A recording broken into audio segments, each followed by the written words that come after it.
Hello, everyone. My name's Ron Haskell. I'm a comms guy here at VA, and we're here to do a little You Asked, We Answered segment on impending sign-in account options for veterans and other beneficiaries who access VA online services. So what does that mean? In case you haven't heard, currently, VA has 4 sign-in account options: Login.gov, ID.me, HealtheVet, and DS Logon. We're transitioning down to 2 sign-in account options in 2025. That's Login.gov and ID.me. So one of the first questions we get asked is, why is VA making this change? Well, first off, for many years, veterans have asked VA to simplify the sign-in experience. Over the long term, going from 4 accounts to 2 provides a simpler experience. But it's not just simplicity. Both ID.me and Login.gov help us to continue to meet requirements for improved federal security standards and, very importantly, to protect your and all veterans' identities and benefits from scammers. We know some folks may be hearing about this for the first time, so we're going to raise a little awareness today. But most importantly, we know this transition is difficult for some veterans, and we hear you. We've been pouring through comments on social media and other digital platforms, and we've been working directly with veterans in person around the country the past several months to help them get set up with their new accounts. Today, we're going to cover some of the common themes we've heard from veterans, go over some of the best practices, and for those having difficulty, we're going to connect you to support so you make a successful transition. All right, joining me to help with all that are 2 awesome experts from VA's Office of Information Technology, Danielle and Jeanette. Danielle and Jeanette, I know you guys have got lots of feedback while barnstorming the country for secure sign-in transition events the past few months. Are you guys ready to sift through some of the common themes we're seeing and you're hearing from veterans? Yes, absolutely. All right, let's do this. First up, Danielle. Talked a little bit about the intro. We hear one of the first things we get: what is this transition? Why is VA doing it? And what does this mean for me and other veterans? Sure. Thanks, Ron. So what we're doing is when you sign in to va.gov or the mobile app or My HealtheVet, other websites and apps for VA, right now you have 4 sign-in options: My HealtheVet, DS Logon, ID.me, and Login.gov. We're going to be removing 2 of those options in 2025, My HealtheVet user ID and password after January 31st, and DS Logon username and password after September 30th. So we have a little more time for that one.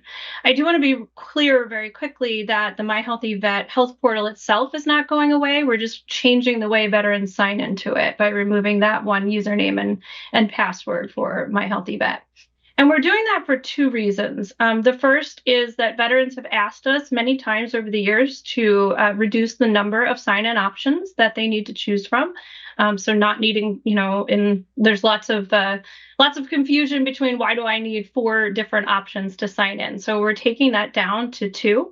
And the second and even more important reason is, as you mentioned in your intro, Ron, to protect veterans' information and their benefits and meet the latest security standards for federal government. And Login.gov and ID.me together meet those goals and requirements. So those are the 2 options that allow us to meet all of those different goals of reducing the options and also meeting the security standards. And because many agencies across government are moving to Login.gov and ID.me as their sign-in options, this also allows veterans to use these accounts to manage their government benefits online across different agencies, like Social Security, for example, or IRS. We've gotten a lot of questions about the why now, because it's true, as you mentioned, that these accounts can be difficult to get. And digital identity verification is an incredibly complex process by design to protect against fraud. And the sign-in providers are always evolving their systems to keep ahead of scammers.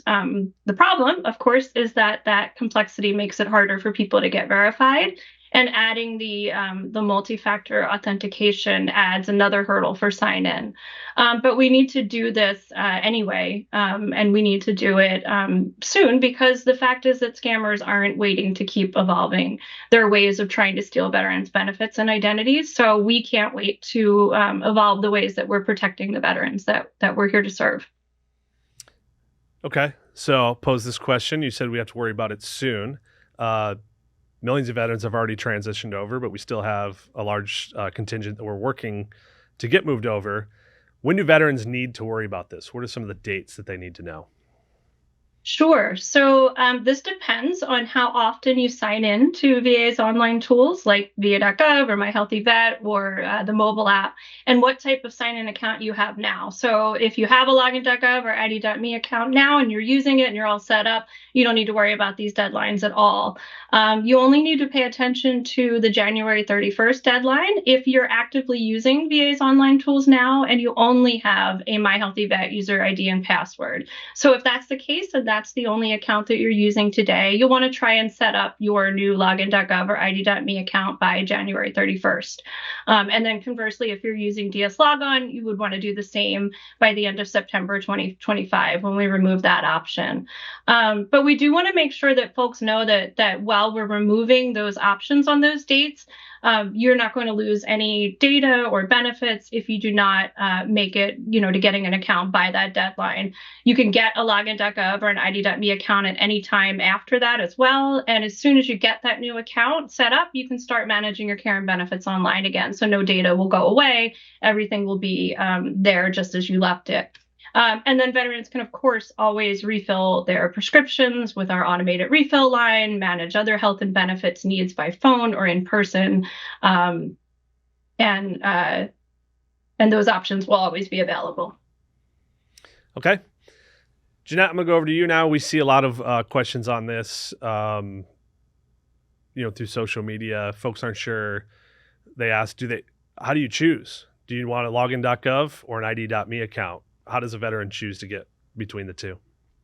That's a great question, Ron. I just want to talk a little bit about the distinction between Login.gov and ID.me. So Login.gov is our government's one account provider for the VA and other government benefits and services. That means that the General Services Administration creates and maintains accounts. ID.me is a non-government account provider that contracts with the government and non-government organizations, and they maintain veterans accounts. So sometimes we find that just explaining those two distinctions help folks determine what provider they want to go with. As Danielle said, many federal agencies utilize both providers, so they are shared across many agencies.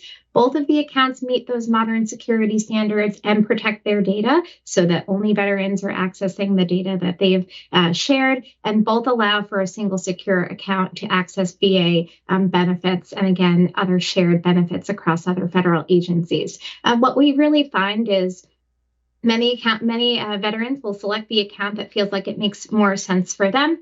For example, for veterans who have a variety of ID requirements, each of these providers has a little different flavor of IDs that they accept. Login.gov, you must have a driver's license or a state ID from one of the 50 states in order to set up for your account. ID.me accepts other additional identity documents like passports and other documents. So sometimes it comes down to the documents that folks have, but we've got lots of great guides and resources online to help folks identify which one might be the best account for them based on their circumstance. Okay. So for those tuning in today and just learning about this for the first time, or maybe they want to take action to get this new sign-on, how will a veteran go about creating an account, Jeanette? Absolutely. So you'll need to start either by going to va.gov or the VA Health and Benefits mobile app and select Sign In. And to create a new account for either of these two providers, you do need an email address that only you have access to and only you use. And you'll need to create a unique password that includes anywhere from 8 to 12 characters. ID.me's requirement is a minimum of 8 characters. Login.gov's requirement is a little bit longer at 12 characters. So you'll use your email, you'll create your password, and then for each provider, you will need to set up multi-factor authentication on your account. So that's either getting a text message code, a phone code, using a passkey. There are lots of different MFA options available for both Login.gov and ID.me. And the first time you use your brand new account to manage your VA health or benefits information online, you will need to do the identity verification process for each provider. For that, you will need something like your driver's license and other state-issued ID. You'll need to know your social security number, and you need to have a U.S. phone number. If you're using Login.gov, you can utilize an international phone number for ID.me. If you don't have a U.S. phone number and you want to use Login.gov, Login.gov can verify veterans by mail by sending the verification to their U.S. mailing address. Okay. Over to you, Danielle. We hear this question a lot. Jeanette talked a little bit about some different ways to verify, but we do hear quite often, what do I do if I don't have a current unexpired driver's license or state ID? What are some options that I have there? Yep. So if you don't have a current unexpired driver's license or state ID, you will want to choose ID.me. And Login.gov, as Jeanette mentioned, only accepts current unexpired state-issued driver's license or other state IDs. But ID.me accepts licenses that are expired within the past year. So as long as your license is not expired beyond that point, you should be able to use it in the self-service option online. ID.me also accepts passports as well as other ID documents as well. So if you don't have a driver's license, state ID, or passport, you'll need to verify with ID.me, and you will need to use either the video call option or the in-person option at a participating UPS store.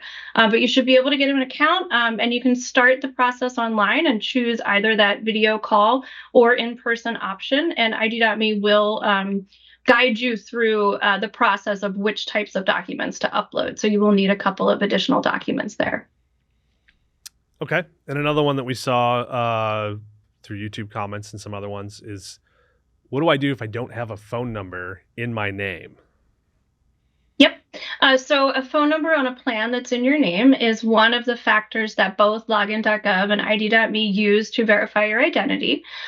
So again, you have two choices here. One, most veterans in this situation choose ID.me because you can still complete the process online. If you don't have a phone number in a plan that's in your name, you will need to go through the video call process that I mentioned earlier with ID.me.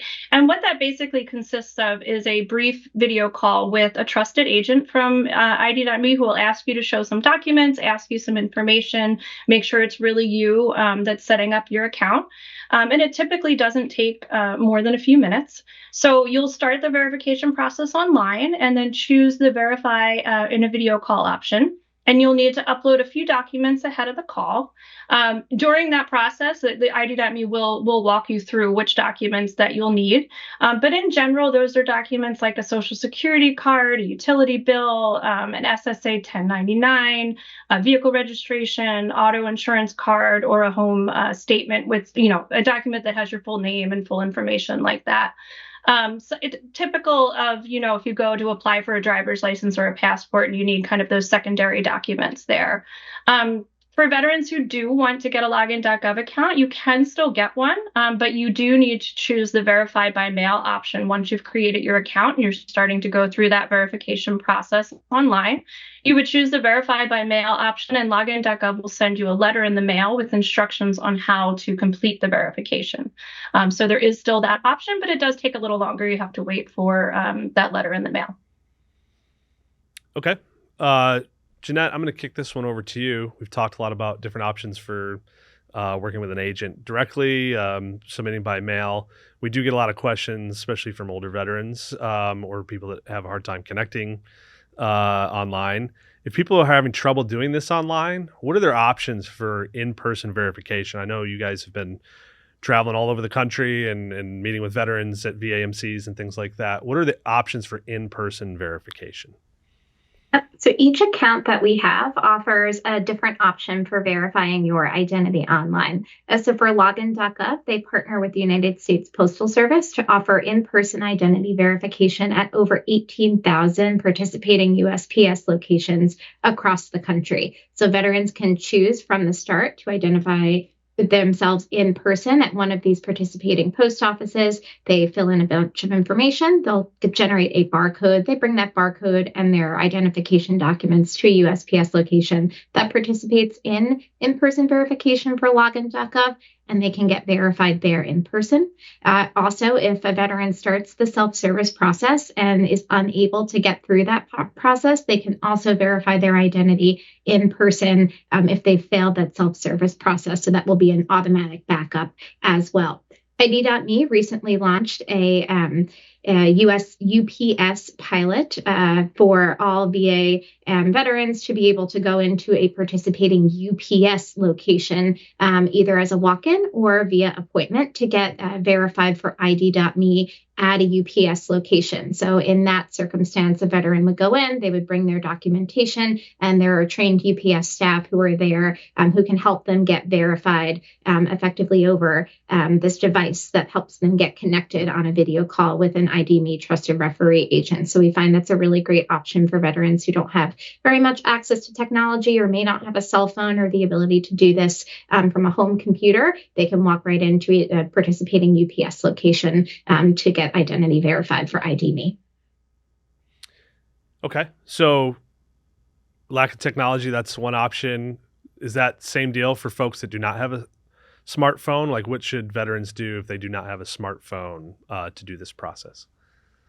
Yeah, so pretty similar. So you can, I just want to be clear, if you don't have a smartphone, you can still utilize something like a flip phone to get your multi-factor authentication code. So you'll be able to use the phone that you have, whether it's a flip phone or a landline, to be able to sign into your account. But again, for the options, for either option, you will need some device to be able to create your account and kickstart that verification process. But we do recommend that folks who don't have a smartphone, I find in my time that many veterans have a flip phone and come into a VAMC with a computer or a tablet. We can help them get verified on the device that they do come in with and use the online option. If that's not the case, again, Login.gov, veterans can identify in person at a participating USPS location. And for ID.me, veterans can either get connected to an ID.me trusted referee agent on a tablet or a computer, laptop, another device, or they can utilize the in-person UPS verification process. Okay. Daniel, I'm going to go back over to you. One question that we got a couple times in some of the VA news blogs. People ask, I don't have a social security card. Can I still get verified without a social security card? Yes. So if you have a phone with a plan in your name and a valid ID, like a driver's license, a passport, or a state issued ID, you actually shouldn't need a social security a social security card at all. You should be able to use your ID and your information to get through the self-service option online. If you do need to verify your identity on a video call for ID.me or in person, you will need documentation to prove your social security number.